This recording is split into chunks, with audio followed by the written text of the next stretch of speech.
Eid Mubarak,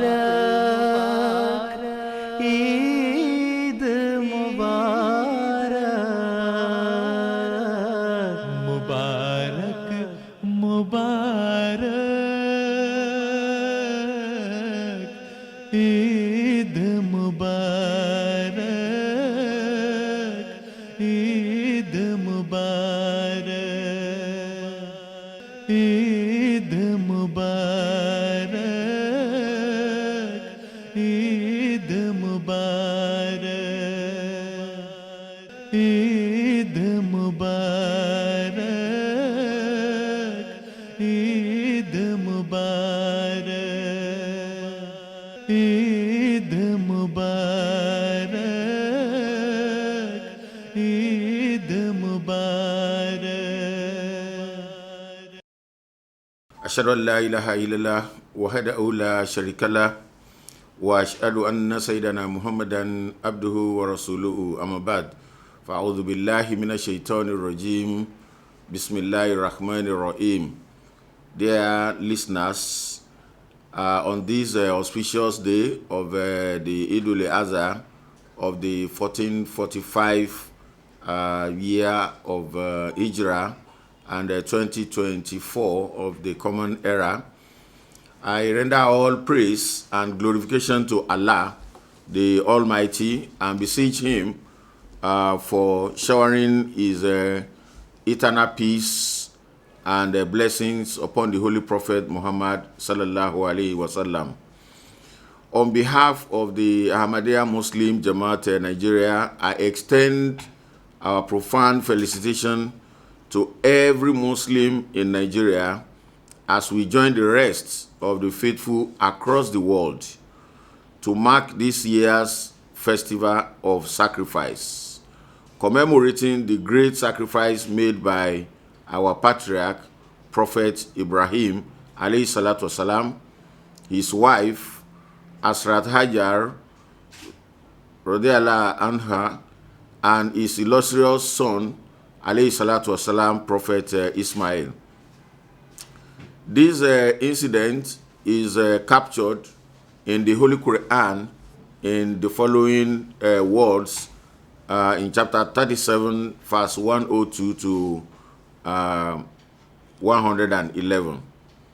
So we gave him the glad tidings of a forbearing son, and when he was old enough to walk with him, he said, "O my dear son, I have seen in a dream that I am slaughtering thee. So consider what thou thinkest of it." He replied, "O my father, do as thou commanded. Thou wilt find me, if Allah pleases, of those who are patient." And when they both submitted to the will of God, and he laid him on the ground face down, we called him, "O Abraham, thou hast indeed fulfilled the dream. Thus, indeed, we reward those who do good." That surely was a manifest trial, and we ransomed him with a great sacrifice. And we left for him a good name among the following generations. Peace be upon Ibrahim. Thus do we reward those who do good. As I said, that's in Quran chapter 37, verse 102 to 111. What are the learning points of this year's Eid-ul-Fitr? I have read the whole section that deals with Eid-ul-Fitr from the Holy Quran in a very simple language that we will understand. I will then start picking some of the key points. We cannot, of course, dissect the whole sections here, but I will pick some fundamental ones which we actually need in Nigeria, and of course the whole world at large, as they may consider fit. But significantly, we will be focusing on what will address our challenges in Nigeria. The first point is that obedience to Allah is rewarding.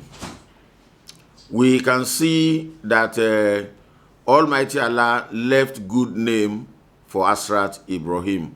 Waja'ali lisani sidikin fil akhirin.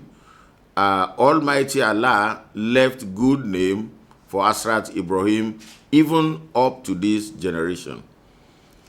So there is no doubt that the faithfulness, the sacrifice and obedience of Asrat Ibrahim, the submission, forbearance, and patience of Asrat Ismail, and the sacrifice and fortitude of Asrat Hajar, all combined to form profound manual of values, standard of values, and model of personal and national development for humanity at all times. It is now evident that obedience to the rule of law is fundamental to self, family, and national development by extension. As Hazrat Khalifatul Masih V, the supreme head of worldwide Ahmadiyya Muslim community, Hazrat Mirza Masroor Ahmad, Ayadullah Ta'ala bin Nasr al-Aziz, as stated in his past Eid-ul-Adha sermon. He said, Prophet Ibrahim, Prophet Ismail, and Hazrat Hajar attained this rank and made huge sacrifices in the way of Allah. In their remembrance, today, Muslims commemorate the noble examples of sacrifice in an attempt to attain those levels of sacrifice. This family did not permit any believer of any age group or any gender to make excuses that they should be exempted. Young and old, men and women, all presented the highest standard of sacrifice, and this is the example for us all. We cannot regard these incidents as mere stories, continued Uzur. Rather, these stories are a model for us. When every man strives to inculcate the example of Abraham, when every woman tries to inculcate the example of Hazrat Hajar alayhi salam, when every youngster tries to inculcate the example of Hazrat Ismail alayhi salam, only then will a true change come about. These things require sacrifices. No change can come about by merely listening to stories of sacrifice. Rather, they must be implemented. Every nation around the world will have to present sacrifices. This is the exact wordings of Hazrat Khalifatul Masih the fifth, Ayadullah Ta'ala bin Nasr al-Aziz, in the need for us to implement the lessons of Eid-ul-Adha. I have spoken about obedience to Allah as rewarding. So the next one I want to talk about is wisdom and knowledge. Allah the Almighty declares in the Holy Quran that, and of men and beasts and cattle, in like manner, there are various colors. Only those of his servants who possesses knowledge fear Allah. Verily, Allah is mighty, most forgiving. It is very fundamental for us to know that those who fear Allah are those who possess knowledge, and that is the correct knowledge. It takes a wise person to fear Allah. Only the knowledgeable fears him. By knowledge, I mean doing the will of Allah and moving away from what he does not want. This is with a clear understanding that the future belongs to Allah alone.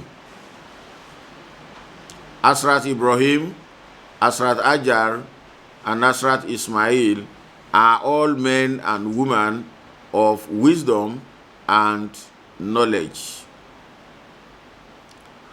The ignorant will believe that they have escaped Allah by their lack of obedience, thinking they can escape judgment. This is impossible. It is only because of their own imagination. So the third thing is obedience to the rule of law as a basis for sustainable development. The world is governed by the rule of natural law and positive laws.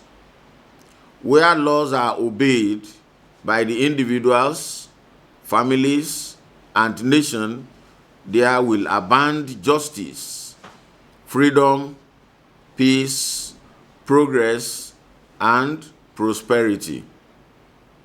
Conversely, disobedience to the rule of law carries the consequences of injustice, deprivation, violence, retardation, hunger, and poverty.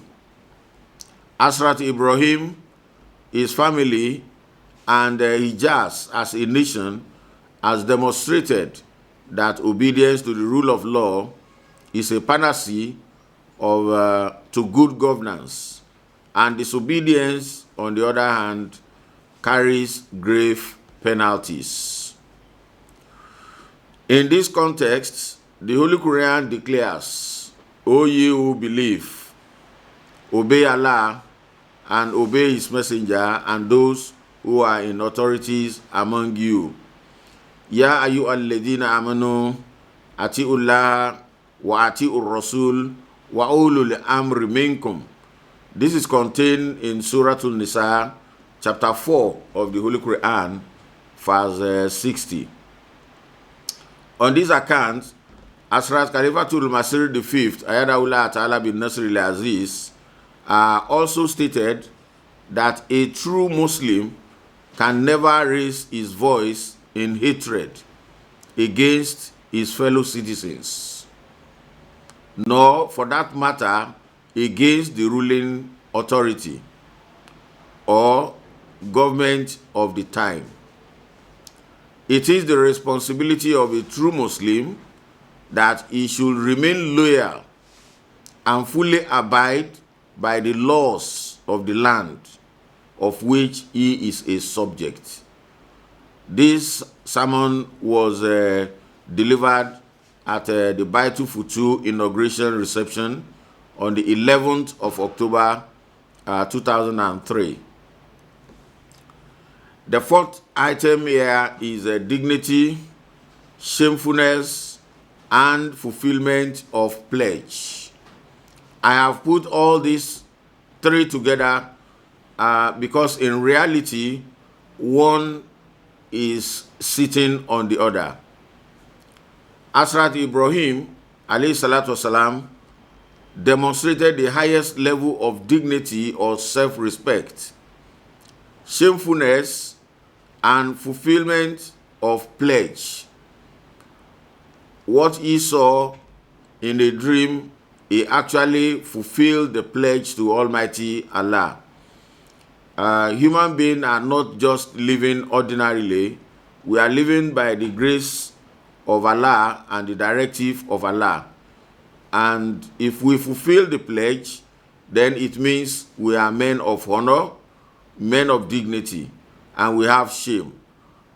And that will mean that we are fulfilling our pledge. But if we act contrarily, then it will mean that we are not honorable, and we will be acting shamelessly as well as not fulfilling pledge. So Hazrat Ibrahim has taught us a very great lesson, and this is confirmed in the Holy Quran in terms of enjoining us to fulfill our pledge. The Holy Quran, chapter 16, verse 92, says that, and fulfill the covenant of Allah when you have made one, and break not the oaths after making them firm, while you have made Allah your surety. Certainly, Allah knows what you do. To a lot of us that, read pledges in various assignments that we are given, a lot of people do not pay attention to those pledges. We should know that Almighty Allah is going to ask about the fulfillment of those pledges. And this is one of the lessons of the Eid-ul-Adha. The next one is loyalty and patriotism, which we learn from Eid-ul-Adha. And Hazrat Ibrahim and his family demonstrated the highest level of loyalty to Allah and patriotism to their generation. They have established that self-sacrifice and the sacrifice of one's family is essential to the greatness of a nation. It is not a situation that some sacrifice and others do not. As the popular tradition goes, the love of the nation is part of faith. Hubul watani min al-iman. This statement was ascribed to the Holy Prophet sallallahu alaihi wasallam. However, some jurists are of the view that it was not actually a statement that can be found in the Sahih of recordings of the Hadith. Meanwhile, it is all acknowledged that it is a good statement for loyalty and patriotism to one's country. One of the major challenges of the less developed countries, including Nigeria, is a lack of patriotism and loyalty to the nation.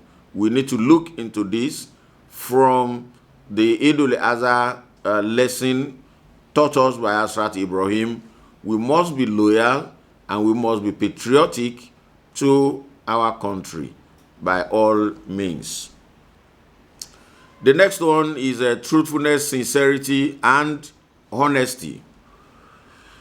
The family demonstrated the highest level of truthfulness and sincerity in faith. While everyone knows that Allah is the creator and the sustainer of the world, at trial times there are deniers. No nation can develop in lying. His Holiness in 2008 at Adiko Ahmad, Nasarawa State in Nigeria, when Uzur visited Nigeria, he said that the difference between the developed countries and the less developed countries is lying.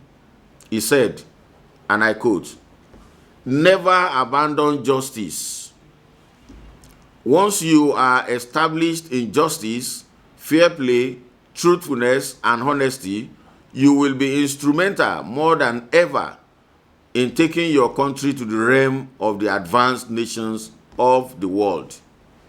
Sincerity and truthfulness on the other part of the leaders had been the major factor differentiating the developed and the less developed countries of the world.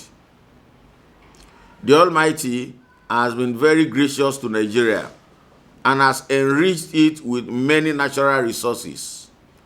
You have petroleum, gas, minerals, and such as zinc, limestone, iron ore, columbite, and so on.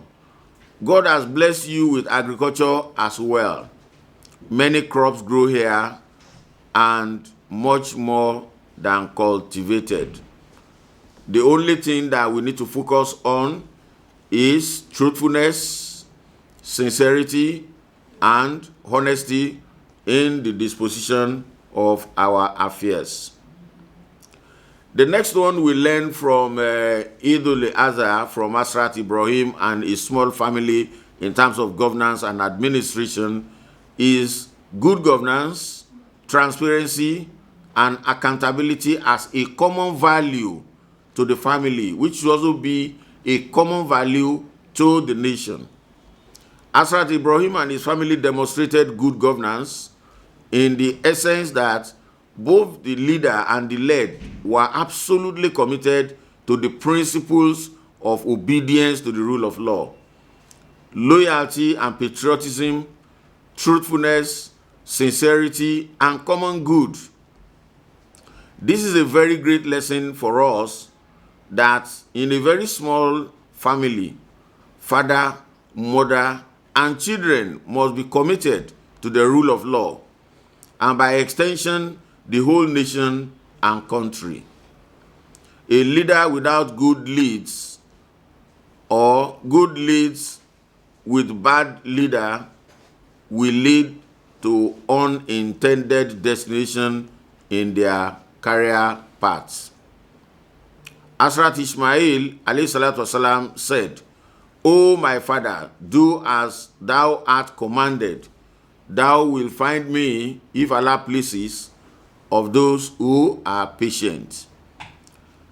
Leading did not start in the day of trial. It is extremely important to note that the trio had been loyal, patriotic, and sincere before the day of trial. They were not teaching themselves what to say or what to do on the day of trial. This is what leadership and the led should be mindful of, especially in Nigeria. Now, having said all this, resuscitation of values for national development is the next key item. Applying all this to our current difficult state of affairs, characterizing our individual and national socio-economic and political challenges, it is compelling that all of us, from the leaders to the followers, men and women, male and female, young and old, must leverage on this Abrahamic standard and model with a view to resuscitating our value system for the emancipation and development of ourselves and our nation. More so, as millions of Nigerians sacrifice animals today, it is necessary to bear in mind the Quranic declaration that their flesh reaches not Allah, nor their blood, but it is your righteousness that reaches him. Thus, as he subjected them to you, that you may glorify Allah for his guiding you, and give glad tidings to those who do good. This is in Surah Al-Hajj, chapter 22, verse 38. We need to resuscitate the spirit of sacrifice. It is imperative that Nigerians, the political class and the governed, resuscitate the spirit of sacrifice, selflessness, righteousness, and fear of Allah in all our dealings at interpersonal, corporate, and national levels. At interpersonal level today, Nigerians are passing through a tough economic time, but the political class are displaying wealth and arrogance across the land. This must change. These wrong values should stop. Nigerians deserve respect, care, and love from the political class. Government at all levels must ensure that palliatives get across to the citizens as a stopgap to poverty alleviation programs. Within the corporate world, all forms of cheating, fraudulent practices, and corruption, which culminate into losses of corporate wealth and the national economy, should stop, and fresh ones nib in the bud.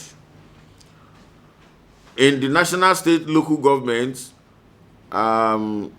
lavish and excessive spending in the areas of purchase of exotic or luxurious cars and by the executives and the legislative arm should stop. These are sent wrong signals to the populace, and this had made the negotiation with the labor very difficult.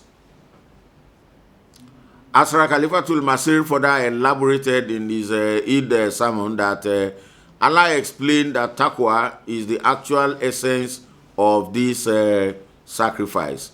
So we need to resuscitate the value of patience, of tolerance, and of prayerfulness. More importantly, Uzur said, we must resuscitate the values of patience, tolerance, and prayerfulness as part of the lessons derived from Eid-ul-Adha. Indeed, no other time do we need to be more patient and prayerful than the present situation that we are passing through in Nigeria. Henceforth, as Asra Khalifatul Masih maintained, the sacrifice of Prophet Ibrahim, Asrat Hajar, and Prophet Ismail, alayhi salatu wasalam, bore fruits. However, they did not ever get to let go patience and prayers. So this was a sermon delivered by His Holiness. So it is my earnest prayers that Allah the Almighty grant us all the best of these Eid-ul-Adha experiences, filled with the true peace, security, love, prosperity today and always. I wish each and every one of us a very happy celebration as we ruminate on all these discussions we have had, and I pray that Allah continue to forgive the shortcomings of each and every one of us. I pray that Allah continue to bless each and every one of us. I pray that Allah continue to bless our families, our clans, our local governments, our states, and Nigeria as a whole. I pray that Allah continue to guide the governments in the right direction. May Allah guide those who are in government in the right direction. May Allah continue to guide the followers or the subjects in the right direction. May Almighty Allah be with each and every one of us. I pray that He enables us to celebrate more of Eid-ul-Adha in life and in our various places. I greet us, Eid Mubarak, to each and every one of us. Assalamu alaikum wa rahmatullahi ta'ala wa barakatuhu. Allahu Akbar, Allahu Akbar, Allahu Akbar. La ilaha illallah. Allahu Akbar, Allahu Akbar, walillahil hamd. Allahu Akbar, Allahu Akbar, Allahu Akbar. La ilaha illallah. Allahu Akbar, Allahu Akbar, walillahil hamd. Allahu Akbar, Allahu Akbar, Allahu Akbar.